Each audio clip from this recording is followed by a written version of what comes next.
Ok, bueno, pues muy buenas noches a todos. Gracias por acompañarnos. Nos da muchísimo gusto. Y bueno, y estamos aquí en lo que son Espérame, nuestros estuvo martes contando, de déjame, bienestar. mientras juegas, ¿cómo te fue? Eh, por ahí hay un micrófono. ¿Nos pueden ayudar a cerrar sus micrófonos, por favor? Ujú.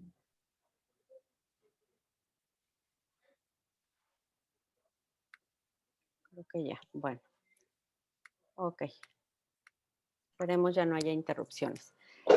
Bueno, estamos aquí el día de hoy con la licenciada Ligia, que nos trae un tema súper, súper interesante en estos martes de bienestar, que lo que queremos hacer es crear conciencia sobre la importancia de la prevención. Entonces, me voy a permitir presentarla. Ella es la licenciada Ligia Cid, es nutrióloga egresada de la Ibero, es educadora en diabetes por parte de la Federación Mexicana de Diabetes, tiene una especialidad en nutrición deportiva por parte de SportMed Clínica de la FIFA y es entrenadora funcional certificada. Entonces, gracias Ligia por tu tiempo. Vamos a estar muy atentos del tema que nos vas a compartir el día de hoy y te voy a estar yo ahí compartiendo las preguntas que vayamos teniendo en el chat al final de la presentación. Muchas gracias, te Vale. dejo los micrófonos. Gracias a ustedes, de verdad, por la invitación. Y bueno, vamos a empezar, ¿sale? Hoy les voy a platicar de los hábitos saludables y cómo son una herramienta súper poderosa contra la diabetes. Arrancando con espérenme, ya, el panorama de esta enfermedad en el mundo, ¿ok? De acuerdo al International Diabetes Foundation, en el 2017 se sacó un estudio en donde decía que 4.84 billones de personas de entre 20 y 79 años de edad, bueno, era el total de personas en este rango de edad, en este año en el mundo, 8.8% tenía diabetes. Esto son 425 millones de personas, ¿de acuerdo? Y solamente son las personas que saben que tienen diabetes, porque además uno de cada dos no lo sabe, no tiene un diagnóstico como tal. Quiere decir que posiblemente el doble de personas tenga diabetes en el mundo. Además, hay una mayor prevalencia en zonas en donde hay una mayor urbanización. De este total de personas, hubo 1.5 millones de muertes relacionadas directamente con la diabetes en el 2019. Esto sin tomar en cuenta todas las complicaciones que se derivan de esta enfermedad y las muertes que vienen a causa de estas complicaciones. En México ocupamos el quinto lugar en el mundo en el mayor número de casos de diabetes. Ahora, si vemos esta imagen, se ve cómo se proyecta para el 2045. Sobre todo me interesa que vean este circulito azul de acá abajo, en donde se ve que la cantidad aumenta en un 48%. Quiere decir que se estima que en el 2045 existan 629 millones de personas con diabetes. ¿De acuerdo? En México, ¿cómo es el panorama? De entrada es la segunda causa de muerte. Cada 6 años se realiza una encuesta de salud y nutrición que hacen en conjunto el INEGI con el Instituto Nacional de Salud Pública. La última fue en el 2018, que igual en ese año había 82.7 millones de personas de 20 años y más, y de ese total de personas, el 10.3% presentó diabetes. Son 8.6 millones de mexicanos con diabetes a partir de 20 años de edad. En el 2012, que fue la encuesta anterior a la del 2018, fue el 9.2% de esta población. Estamos hablando que en 6 años aumentó esta cantidad en 2.2 millones de personas. Es muchísimo, habiendo más casos en mujeres que en hombres. En el 2019 se estima que fueron alrededor de 100,000 muertes por diabetes.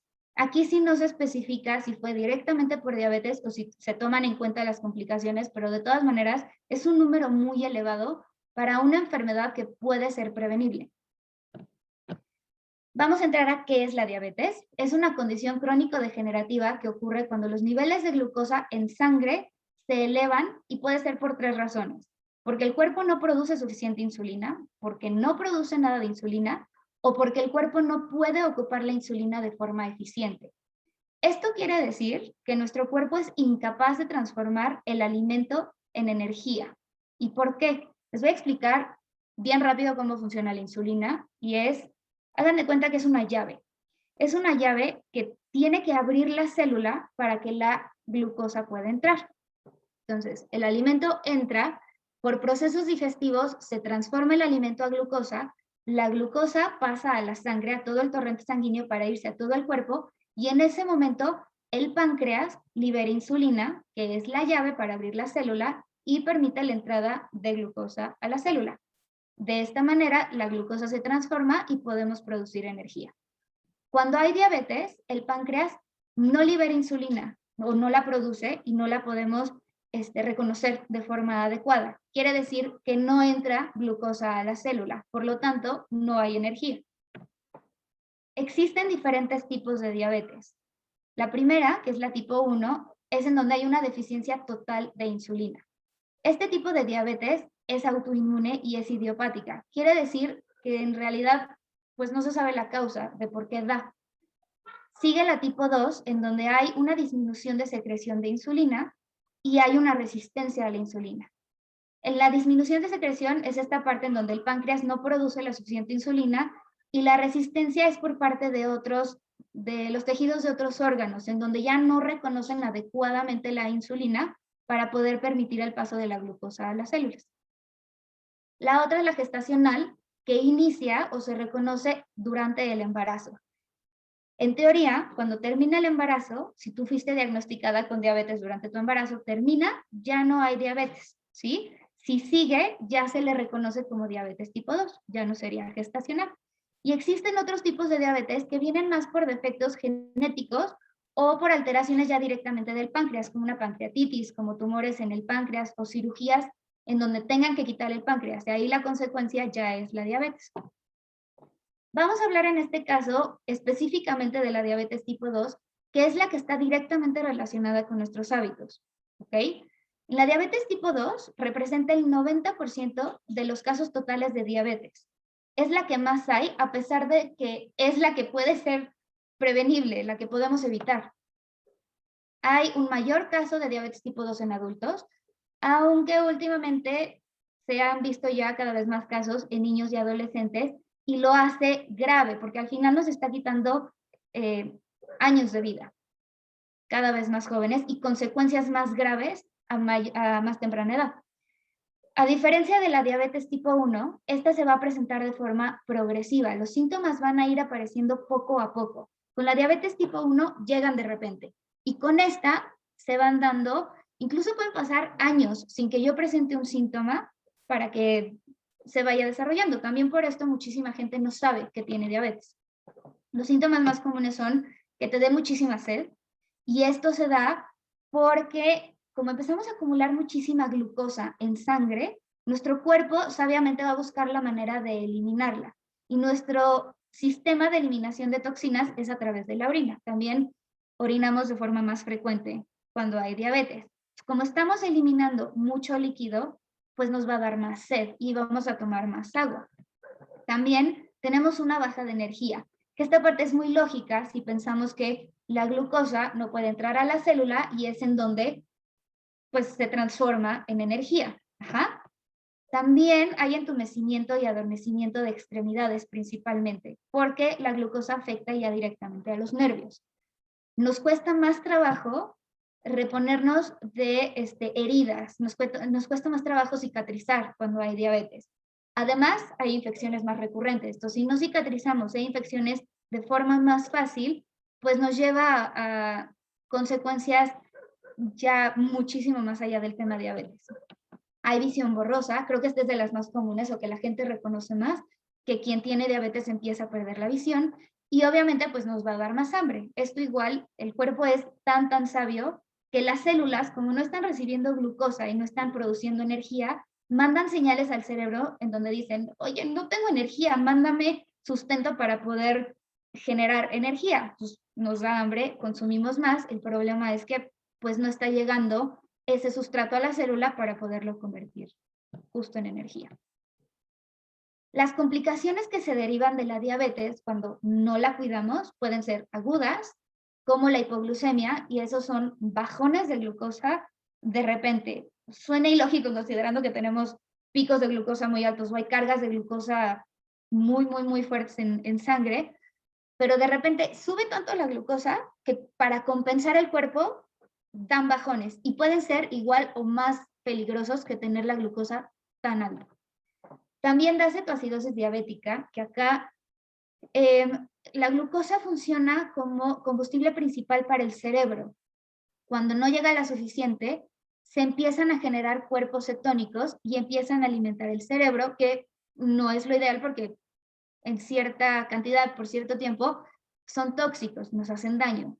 De ahí otra complicación, coma diabético, que puede ser tanto por glucosa muy, muy alta, como por estos episodios de hipoglucemia, de glucosa muy, muy bajita. Podemos presentar convulsiones, pérdida de conocimiento y, bueno, ya había mencionado infecciones recurrentes. El otro tipo de complicaciones son las crónicas, que puede ser nefropatía, quiere decir que nuestros riñones se ven afectados y es lógico si estamos procurando eliminar toxinas a través de la orina de forma constante.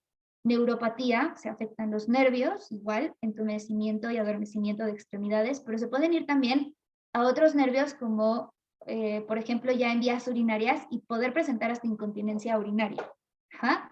Retinopatía, que es la pérdida de visión, enfermedades cardiovasculares, llevando incluso a infartos al miocardio o al cerebro, encefalopatía, que ya es daño cerebral, y pie diabético, que también mucha gente ubica esta complicación particular porque puede llevar a amputaciones. Con todo esto que les platico y llevándolos al panorama como más grave, que son las complicaciones de esta enfermedad, existen diferentes factores de riesgo, unos no modificables, otros sí, con los que yo puedo trabajar para ver cómo le puedo hacer y evitar esta enfermedad, o si ya la tengo, tratarla, porque la diabetes no es curable, pero sí es controlable, ¿de acuerdo? Dentro de los factores no modificables está la etnicidad, que habla de la raza. La diabetes es muchísimo más común en raza negra y en latinoamericanos. Está la genética, aquí es donde hablan de, bueno, pues si mi mamá o mi papá o mi abuelo ya tuvo diabetes, seguro yo también tengo, me va a dar, ¿para qué me preocupo?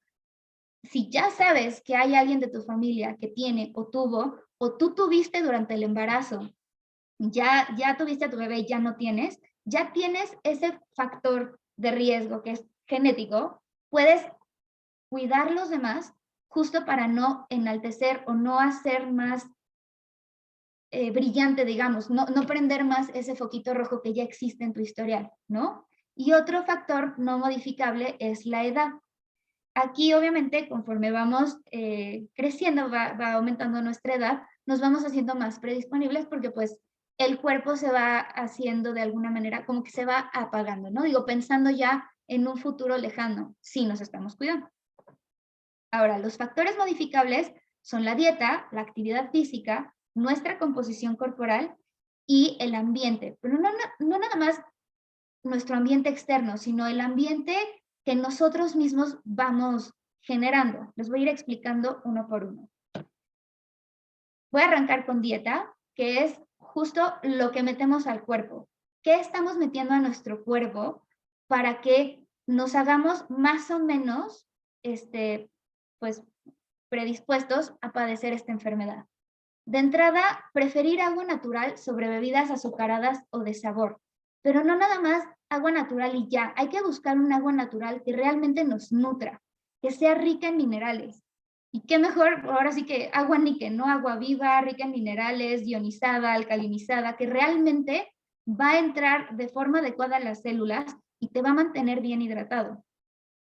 Preferir alimentos naturales sobre procesados. La naturaleza es sabia y nos manda vegetales, nos manda frutas, nos manda semillas, nos manda leguminosas.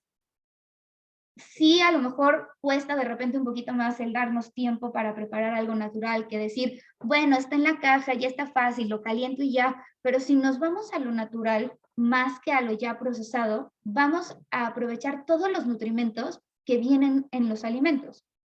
En lo procesado se van perdiendo, ¿de acuerdo? También incluir todos los días verduras, mínimo 3 porciones. Porción vamos a hablar de una taza de verdura. Y hay miles de colores de verduras, no quedarnos siempre con las mismas. Hay de todos los colores, podemos meter todo para obtener más vitaminas y minerales y sobre todo la fibra. La fibra dietética nos va a ayudar a que esta glucosa no entre tan rápido a torrente sanguíneo. Va a funcionar como una ligera barrera en donde va a ir frenando esta entrada a la sangre y de ahí a la célula, de tal manera que mi carga de glucosa no va a ser tan alta. También incluir frutas todos los días, que luego me preguntan los pacientes, oye, pero la fruta es azúcar. Sí, pero trae fibra y es esta fibra la que va a ayudar a que el azúcar entre poco a poquito a la sangre. Y también recordar, la glucosa no es mala, al final es nuestra principal fuente de energía. Todo está en cómo la consumimos, porque no es lo mismo consumir azúcar que viene de la fruta a consumirla de un caramelo o de un refresco, ¿de acuerdo? Preferir igual cereales integrales sobre los refinados. Pasa lo mismo. Cereales integrales, un alto contenido de fibra contra los refinados que básicamente les quitan la fibra. Va a entrar muchísimo más moderadamente la glucosa a la sangre si trae fibra, así no la trae. Preferir carnes magras sobre grasosas.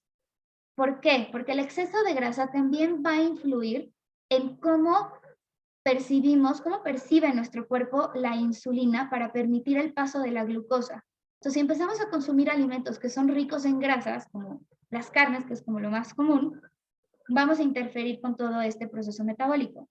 Preferir grasas saludables sobre las saturadas. Las saturadas son como mantequilla, la manteca, las que vienen de origen animal. Y las saludables, irnos a aceites vegetales, a las semillas. Evitar preparaciones con mucha grasa. Y yo entiendo de verdad, mucha gente prepara con grasa que porque el sabor, que a lo mejor es más rápido, pero si empezamos a cocinar con hierbas, con especias, le vamos a dar un muy buen sabor a nuestros alimentos, evitando el usar en exceso el tema de la grasa. El segundo factor modificable, la actividad física. La Organización Mundial de la Salud recomienda en adultos que se realicen de 150 a 300 minutos de actividad física moderada a la semana. Esto se traduce en 30 a 40 minutos de 3 a 5 veces a la semana. En realidad es poco el tiempo que se nos pide que hagamos para poder mantener nuestro metabolismo activo. Y en niños, 60 minutos diarios. Y digo, son niños, la verdad es que pueden realizar sin problema 1 hora de actividad física al día. No necesariamente ejercicio estructurado, que sería algo bueno, tener ejercicio estructurado, pero sino buscar la manera de mantenernos en movimiento y un movimiento que nos genere esfuerzo. Y a esfuerzo me refiero a que nos cueste trabajo hablar mientras lo realizamos. Puede ser hacer el quehacer, puede ser ponerme a caminar, subir y bajar escaleras, o por qué no buscar actividades más divertidas, como ponerme a bailar, a lo mejor, ponerme a jugar con mis hijos, a saltar la cuerda. Puedo armar una competencia con mis hijos, a ver quién salta más tiempo la cuerda. Y ya hice mi actividad física. Se vuelve algo interesante y divertido y dinámico y además convivencia familiar. El tercer factor modificable es la composición corporal. Esta depende de mi balance energético y este viene de los dos factores anteriores. Por un lado está mi ingesta de calorías, que es mi consumo de alimentos, y por el otro el gasto de calorías, que es como quemo esas calorías. Si yo consumo más calorías de las que quemo, empiezo a acumular. Todo alimento que yo voy acumulando, digamos que tengo reservas en mi cuerpo, reservas de carbohidratos, de proteínas y de grasas. Si yo llego a mi tope en reservas de carbohidratos y de proteínas, todo el restante no lo va a eliminar mi cuerpo. Mi cuerpo tiene un chip muy primitivo época prehistoria, en donde, híjole, hoy cacé mi mamut y comí hoy, pero yo no sé si voy a comer en las próximas 3 semanas. Entonces, por si acaso, pues voy a guardar. Entonces, mi forma de reserva energética más eficiente es la grasa. Así que todo lo que yo consumo en exceso se va a ir en forma de grasa. ¿Qué pasa con la composición corporal? Si yo tengo un exceso de masa grasa, va a afectar en cómo mi cuerpo percibe la insulina. Les voy a explicar más a detalle. La célula que almacena grasa se llama adipocito. Tiene una capacidad muy buena para hacerse muy, muy, muy grande y almacenar grasa. Cuando llega a su tope, además, se replica. Entonces, salen más celulitas que pueden almacenar grasa. Con todo y todo, tiene un límite. Si yo supero este límite, empiezo a liberar ácidos grasos a la sangre. Ya no nada más voy a tener un exceso de glucosa en sangre, sino que también voy a tener un exceso de grasa en sangre. Y este exceso de grasa va a liberar sustancias proinflamatorias que, además de que van a debilitar mi sistema inmunológico, van a entorpecer la función de todos mis órganos. Esto de entrada va a hacer que yo no pueda recibir bien la información de la insulina para que pueda entrar la glucosa. Es como si mis órganos cambiaran de chapa y no le avisaran al páncreas, entonces llega la insulina, que es la llavecita, y pues obviamente no puede abrir, entonces ya no entra la glucosa. Y encima va a afectar al páncreas, haciendo que ya no pueda producir suficiente insulina. Entonces, un exceso de grasa va a hacer que yo tenga tanto resistencia a la insulina como poca producción de insulina, resultando en un exceso de glucosa en sangre. Y el último factor modificable es el de ambiente, que digo, sí afecta el tema externo por la misma urbanización y cómo ha afectado nuestro estilo de vida. Pensando únicamente el último año y medio que ha sido de pandemia y de mucho cambio y de a lo mejor mucho más sedentarismo de lo que había antes, también hablo del ambiente que nosotros mismos nos vamos generando. Por ejemplo, con falta de horarios establecidos. ¿Qué pasa si yo me levanto y digo, hoy no tengo muchísimo trabajo, no, ya no me dio tiempo de desayunar, entonces hoy ya no desayuno y a lo mejor a la 1 de la tarde, híjole, ya tengo hambre, pero sigo sin tener tiempo, me como lo primero que encuentre, bueno, unas papitas. Y a las 6, 7 de la tarde estoy que me muero de hambre porque no he comido nada en todo el día. Entonces me doy el atascón de la vida como lo primero que encuentro porque ya no puedo más. Y al día siguiente me levanto, no, hoy sí lo tengo que hacer bien, hoy sí desayuno y bueno, sí tengo trabajo, ya no comí como quería a las 2 de la tarde, como a las 4, pero no estuvo tan grave como ayer. Y ceno, ya ceno poquito. Y al día siguiente otra vez no desayuno, pero como a mi hora, a las 2. El no tener un horario establecido hace que pues mi cuerpo no sepa qué onda, va a recibir alimento, no va a recibir, se activa este chip prehistórico en donde, híjole, y si no llega comida, bueno, guarda, ponte a guardar, más grasita. Y entonces ya vimos que el exceso de grasa pues va obviamente a empezar a afectar los procesos de todos mis órganos, ¿no? Esa es una. Otro ejemplo, el descanso inadecuado. Si yo no duermo lo que necesito, pues al día siguiente me va a faltar energía. El descanso hagan de cuenta que somos como celulares. Yo me tengo que cargar bien, ¿no? Y al día siguiente a lo mejor tuve mucho trabajo, entonces le tengo que hacer carguitas a mi teléfono porque pues sigo trabajando. Con el cuerpo es lo mismo. Yo recupero energía mientras duermo y al día siguiente voy recuperando pedacitos de energía o me voy generando más energía con mis alimentos. Si yo no descanso adecuadamente y no recupero bien energía en ese periodo de tiempo, pues voy a comer más. Voy a exceder la energía que a lo mejor yo necesitaba de mis alimentos. Ahora, no todo el mundo necesita el mismo tiempo de descanso. No es lo mismo lo que necesita un niño de 5 años a lo que necesita un adulto de 40 años. Se habla mucho de 8 horas para descansar, pero digo, es entre 7 y 9 horas para adultos. Y también, Niken tiene muchísimos productos que nos ayudan a favorecer el tema del descanso. Con la tecnología que tiene, podemos ayudarnos un poquito más de eso, ¿no? Otro ejemplo, ya pasando todo esto, estoy súper estresado, me invento mis actividades desestresantes que no son sanas.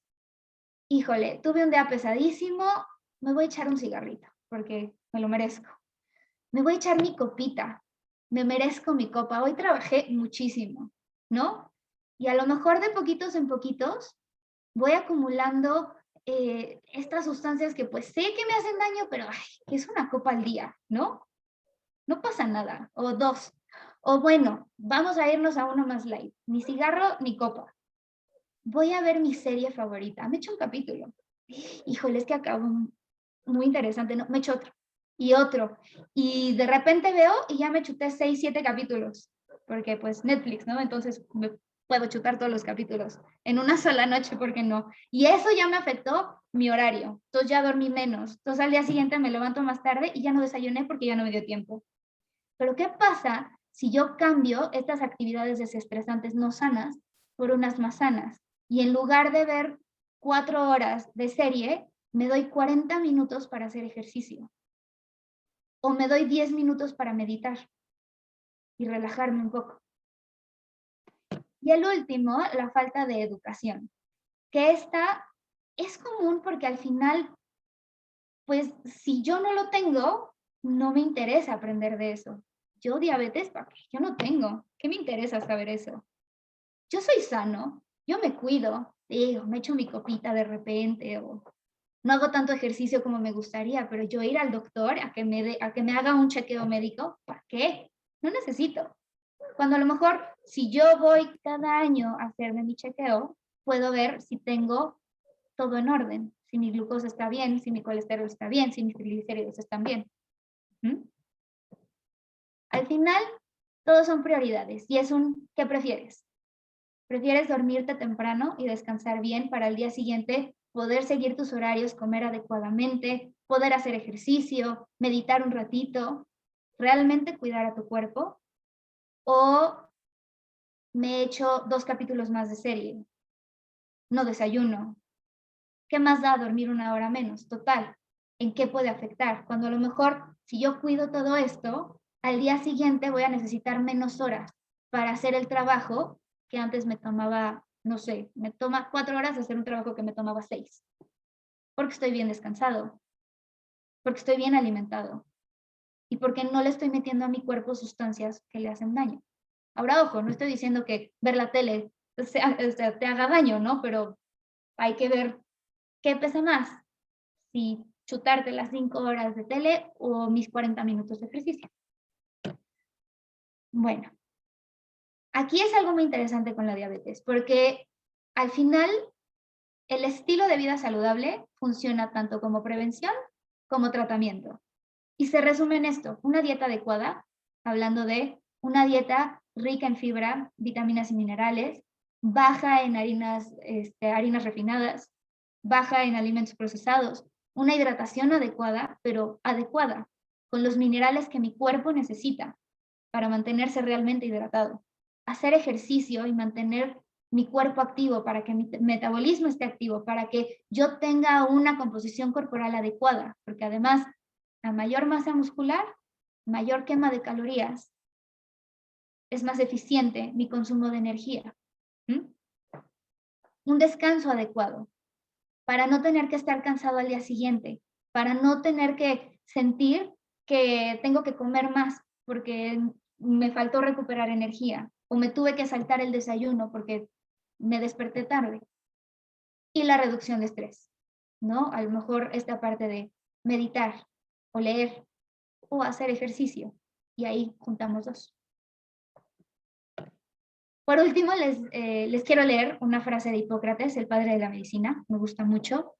Las enfermedades no nos llegan de la nada, se desarrollan a partir de pequeños pecados diarios contra la naturaleza.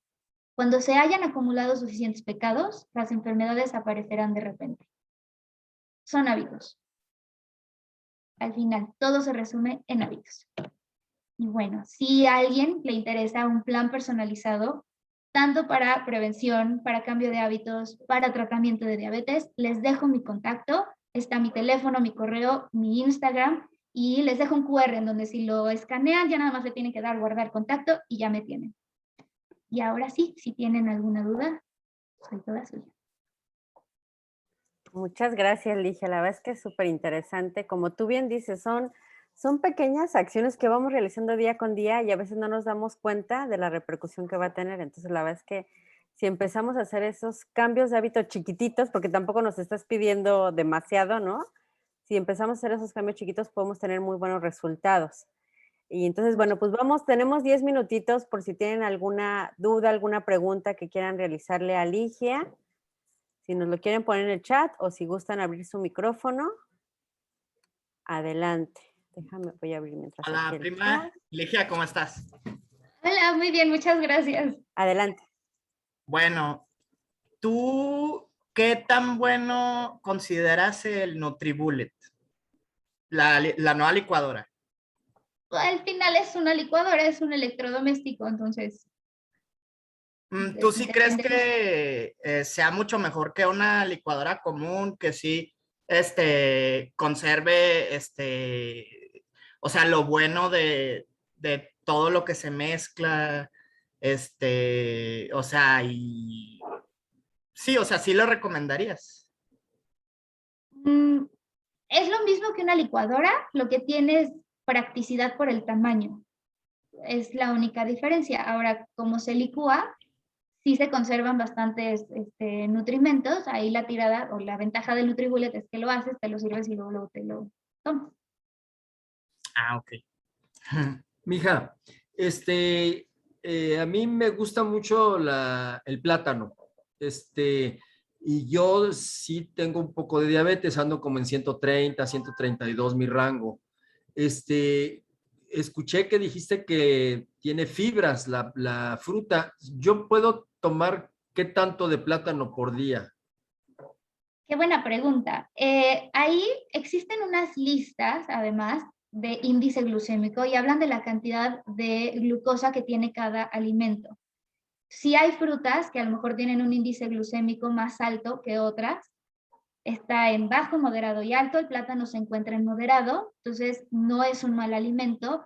La recomendación para alguien con diabetes sería no consumirlo ni en la mañana ni en la noche, sería en el día y combinado con otro alimento que tenga una mayor cantidad de fibra o con un alimento que no tenga carbohidratos, como por ejemplo los que son de origen animal, sin contar la leche, como por ejemplo a lo mejor las semillas que son grasita, no sé, un plátano con crema de cacahuate natural, porque ya hay unas procesadas que les ponen mucha azúcar, una natural podría funcionar. Ya baja la cantidad de glucosa y es más fácil. Y en cuanto a frecuencia, es unas 3 veces a la semana, no te hace daño. Ok, mija, gracias. ¿De qué? Ok, bueno, también tenemos aquí a Shula. Si quieres abrir tu micrófono, adelante. Hola, ¿qué tal? Buenas noches, soy Shulamit, mucho gusto. Mucho gusto. ¿Qué tal? Oye, mi pregunta es, para una persona con diabetes tipo 1, Ajá. ¿qué tan aconsejables son los licuados? Por ejemplo, va un poco de la mano con la pregunta que hicieron ahorita.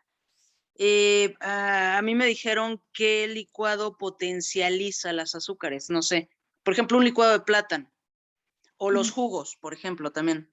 No son recomendables justo porque se les quita, pierden mucha fibra, ¿sale? Entonces, sí hay, pensando en ya diabetes, un licuado o un jugo ya no se recomienda. Digo, de la pregunta anterior es que tanto se conservan nutrimentos, se conservan bastante, pero parte de lo que se pierde es la fibra. Entonces, si ya hay diabetes, tipo 1, tipo 2 gestacional, no es recomendable ni licuados ni jugos. Es preferible Ok. irse a lo más natural, no sé, el plátano como tal. O sea, comerlo así entero, digamos. Exactamente. Ok, entonces sí se potencializan las azúcares. Pues de alguna manera sí, como no hay una barrera que impida que entre rápidamente, que es la fibra, pues sí se potencializa. Ok, perfecto, muchísimas gracias. No hay de qué. Ok, tenemos también a Yoli Cruz. Adelante, Yoli, si quieres abrir tu micrófono. Sí, hola, ¿qué tal? Buenas noches. Buenas noches. Estuve muy al pendiente de la plática, digo, a pesar de estar acá en una clase. Yo soy psicóloga y trabajo en centro médico aquí en Guadalajara y me toca trabajar con los pacientes obesos que se van a hacer la cirugía bariátrica y la mayoría tienen diabetes. Entonces, bueno, sé lo importante que es estar comiendo a sus horas.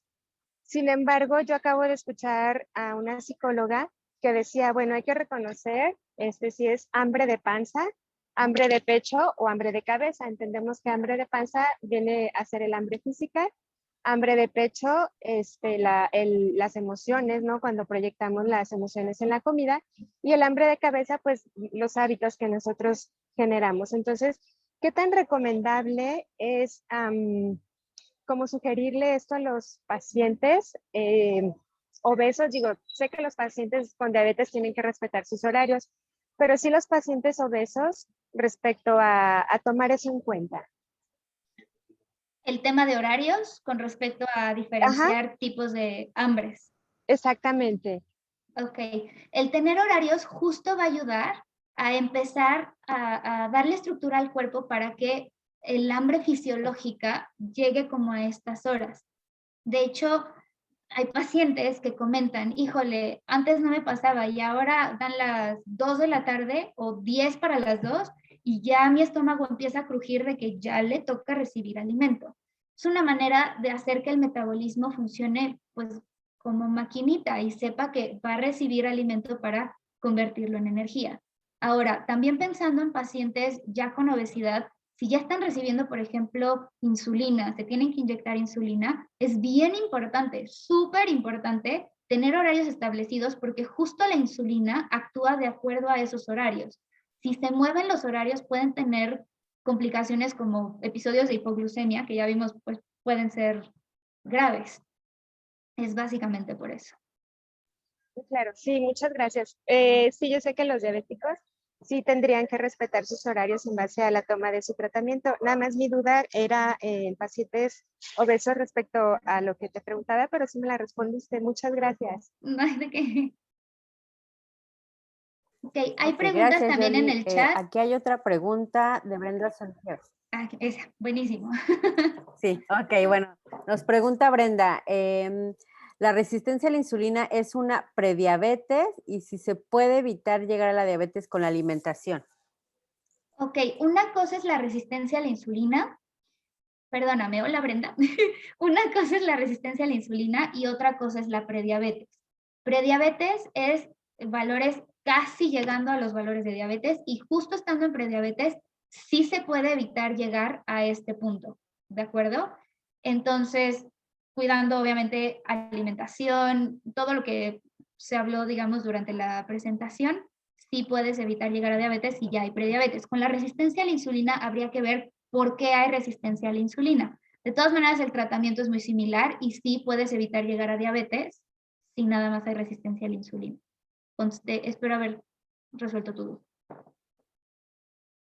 Ok, tenemos aquí también otra de Berta que nos pregunta que, ¿qué opinas de los jugos verdes? Pensando en diabetes, repito, los jugos no son una buena alternativa como tratamiento. Si es verde y si se hace con nopal y con, no sé, apio, cada quien tiene como su receta y son alimentos ricos en fibra, pero al hacer los jugos se pierde la fibra y ya no tendría el valor que podría tener a lo mejor comer el nopal por aparte.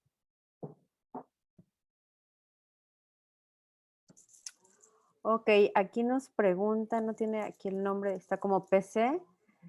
Si sabes qué relación tiene el magnetismo de los productos de níquel sobre la diabetes.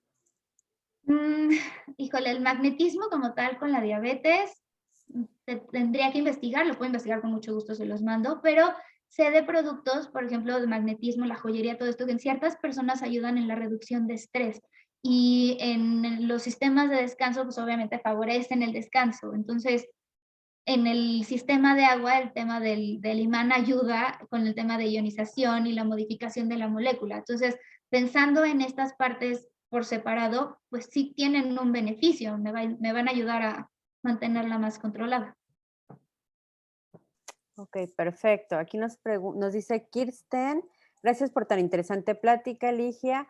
Habrá que trabajar contra los malos hábitos que todos tenemos en menor o mayor grado. A trabajar en ello, muchas gracias y muchos saludos. Gracias a ti, saludos. Tenemos aquí otra pregunta, Héctor Ochoa. ¿Es importante tener horarios para las comidas? Bueno, ya nos comentabas que sí, que es súper importante. Me refiero a cuántas horas se debe dejar pasar máximo para tener la siguiente comida o no es importante tomar en cuenta las horas. A partir de que, y la siguiente pregunta, perdón, ¿a partir de qué concentración de glucosa en la sangre te consideras diabético? Ok. Bien, hola Héctor. Vamos a empezar con el tema de las horas. Lo ideal sería, híjole, como bebé, cada 3 a 4 horas estar consumiendo alimentos, ¿sí? Ni menos de 3 para que no sean muy pegaditas las comidas una entre la otra, ni más de 4 para evitar que el cuerpo entre en un periodo de ayuno, más considerando si ya hay diabetes, igual los medicamentos que tengan un mecanismo de acción adecuado, hay que darle su espacio a cada tiempo de comida y se empieza a contar desde que empezamos a comer, o sea, no es un desayuno, termino de desayunar y a partir de ahí cuento, no, más bien al revés. Si empiezo a desayunar a las 9 de la mañana y quiero comer cada 3 horas, a las 12, mi siguiente alimento, y puede ser un refrigerio pequeño. y a partir de qué concentración, el valor de glucosa en sangre para hacer diabetes. Hay diferentes, digamos, métodos para dar un diagnóstico de diabetes, pero bueno, el de glucosa sérica, que es el que sale en una química sanguínea, es a partir de 126, ¿sale? 126 miligramos sobre decilitro, ese sería el valor. Si es hemoglobina glucosilada, sería a partir de 6.5%. Ok. Bueno, aquí yo quiero agregar otra pregunta, no veo otra en el chat, pero me gustaría saber, por ejemplo, Ligia, ¿qué horario es el recomendable para la cena, por ejemplo, ¿no? O sea, para cualquier persona, ¿cuál es el horario máximo para estar cenando? Porque la verdad es que la cultura que tenemos es que muchos cenamos ya muy, muy tarde, ya justo pegaditos a dormir. A dormir. ¿Qué nos Sí, sugieres? ahí por lo menos darnos, híjole, ya como muy, muy, muy, muy, muy pegadito a dormir, pensando en una cena ligerita, media hora, para darle chance al cuerpo que pueda digerir, ideal 1 hora antes de irnos a dormir. ¿De acuerdo? Ok, perfecto. Tengo una pregunta, prima. Entonces, como media hora es lo mínimo para que no se te suba el muerto. Pues no es tanto que no se te sube el muerto, es para que puedas digerir bien y puedas descansar. Porque Ajá. también, Sí, también. Bueno, otra pregunta así muy rápido. Por ejemplo, si una persona, haz de cuenta que tiene bien un horario normal y es más o menos fijo de desayuno, comida y cena y todo, pero por ejemplo, bueno, tiene acostumbrado siempre a ese ritmo su manera de alimentarse, o sea, es fija y de repente, o sea, no comió por X razón y luego como que dice, ay, digo, yo te pregunto porque yo sé que tú eres una experta y está medio tonta la pregunta, pero bueno, no hay peor pregunta la que no se hace. Entonces, si por ejemplo o sea, por ejemplo una bebida, un Gatorade, que claro que eso se usa cuando haces mucho ejercicio, también, si uno, tiene, no sé, diarrea, vómito, etcétera, pero, por ejemplo, como que dice, para alivianarme, o sea, para recuperar lo que he perdido, o sea, digo, yo sé que o sea, sin hacer ejercicio, pues no, ¿verdad? Pero si, por ejemplo, no comió dentro de mucho, de casualidad, ¿le hacía algún bien o al contrario? es que, híjole, la respuesta favorita de todos los nutriólogos, depende de cada caso. Entonces ahí sí tendría que ser analizar de forma individual de entrada por qué de repente no comes y por qué a lo mejor buscar eso como alternativa si te hace daño. No, por ejemplo, en un paciente con diabetes no sería la mejor opción porque el Gatorade, además de tener electrolitos, tiene muchísimo azúcar. Y la función del azúcar del Gatorade es reponer reservas de un deportista justo que lleva mucho tiempo haciendo ejercicio y ya se agotaron. Entonces, cada caso es distinto. Es eso, depende de cada paciente. Ah, ok. Muy bien. Muy bien, aquí nos pregunta Evangelina Cervantes, ¿qué piensas de las dietas intermitentes? ¿Son saludables? Ok, entiendo por dieta intermitente la parte de ayuno intermitente. Más que dieta, es como una herramienta que puede ser muy funcional, pero igual, depende de cada caso. Es analizar el caso de cada paciente. Tiene beneficios en regulación hormonal, en pérdida de masa grasa, pero sí depende de cada paciente, totalmente. Ok, perfecto. Vamos por 2 preguntitas más, porque ya estamos en el tiempo. Bueno, aquí nos pregunta también Alejandra Moreno, ¿qué significa glucosilada? Y es otro estudio más específico que piden los doctores para saber qué. O sea, espero haberlo pronunciado bien, Alejandra. Ok, hola Alejandra, sí. Si quieres... Glucosilada se refiere a hemoglobina glucosilada y es un estudio que mide el control o los niveles que hemos tenido de glucosa en los últimos 3 meses. Es la concentración de glucosa que hay en nuestra hemoglobina. Ajá. Entonces, lo mandan, si es un estudio más específico, normalmente los piden los doctores para tener un control, ver qué tan controlada ha estado la glucosa en cierto periodo de tiempo, en este caso, 3 meses, ¿no? Y qué tan dañinas o no las famosas dietas de hacer ayuno, lo mencioné en el anterior, son ayunos intermitentes y depende cada caso. O sea, hay para quien puede ser muy benéfico el hacer ayuno intermitente, hay para quien no. Ok, bueno, aquí nos pregunta Shula si una persona con diabetes puede hacer una dieta keto. Sí, sí podría, pero igual depende de cada caso. Sí, es un tipo de dieta que podría funcionar. Por ejemplo, pensando en un paciente que tiene una obesidad muy importante y que además tiene diabetes y que a lo mejor va para cirugía bariátrica y que su peso todavía le impide entrar a la cirugía, que tiene que bajar todavía más para llegar, es una buena alternativa para que baje rápido de peso, baje el riesgo y ya puede entrar a su cirugía. Es un ejemplo nada más, ¿no? Ok, perfecto. Y aquí nos preguntan de los tés. ¿Se pueden consumir con regularidad para el caso de diabéticos? El té, mientras no esté endulzado, sí, no hay problema. Al final, agüita con infusión. Y hay que cuidar el tipo de té, porque hay unos, por ejemplo, infusión que mezclan mucho y pueden tener efectos, no sé, en el cuerpo que a lo mejor no ayudan. Depende de cada té, de cada persona. Igual, perdón por contestar con depende, pero sí, depende de cada paciente. Ok, perfecto. Muy bien, pues mira, ya no hay más preguntas y ya estamos sobre el tiempo, Ligia. La verdad es que yo creo que nos llevamos muchas herramientas que tenemos que, como decían hace rato en un comentario, ponerlos en práctica. Ya depende de nosotros, como tú bien dices, puede estar ahí el padecimiento o los foquitos rojos ahí prendidos para que estemos atentos, pero va a depender de las decisiones que vayamos tomando día con día, ¿no? Está en nuestras manos. Yo creo que podemos hacer todavía muchísimas cosas por nuestra salud para prevenir, o si ya tenemos el padecimiento, bueno, también ver de qué manera podemos tener una mejor calidad de vida. Entonces, de verdad te agradezco, Ligia, tu tiempo, tu conocimiento. Hay muchas felicitaciones en el chat. Nos llevamos muchísimas herramientas y te agradecemos de verdad que hayas tenido el tiempo para estar con nosotros en esta charla de los martes de bienestar. Muchísimas gracias a ustedes por la invitación. Fue todo un gusto y lo que se ofrezcan. Ahora sí que ahí están mis datos, lo que guste. Perfecto, sí, ya tomamos nota. Ok, Ligia, pues muchas gracias a todos los que se pudieron conectar con nosotros.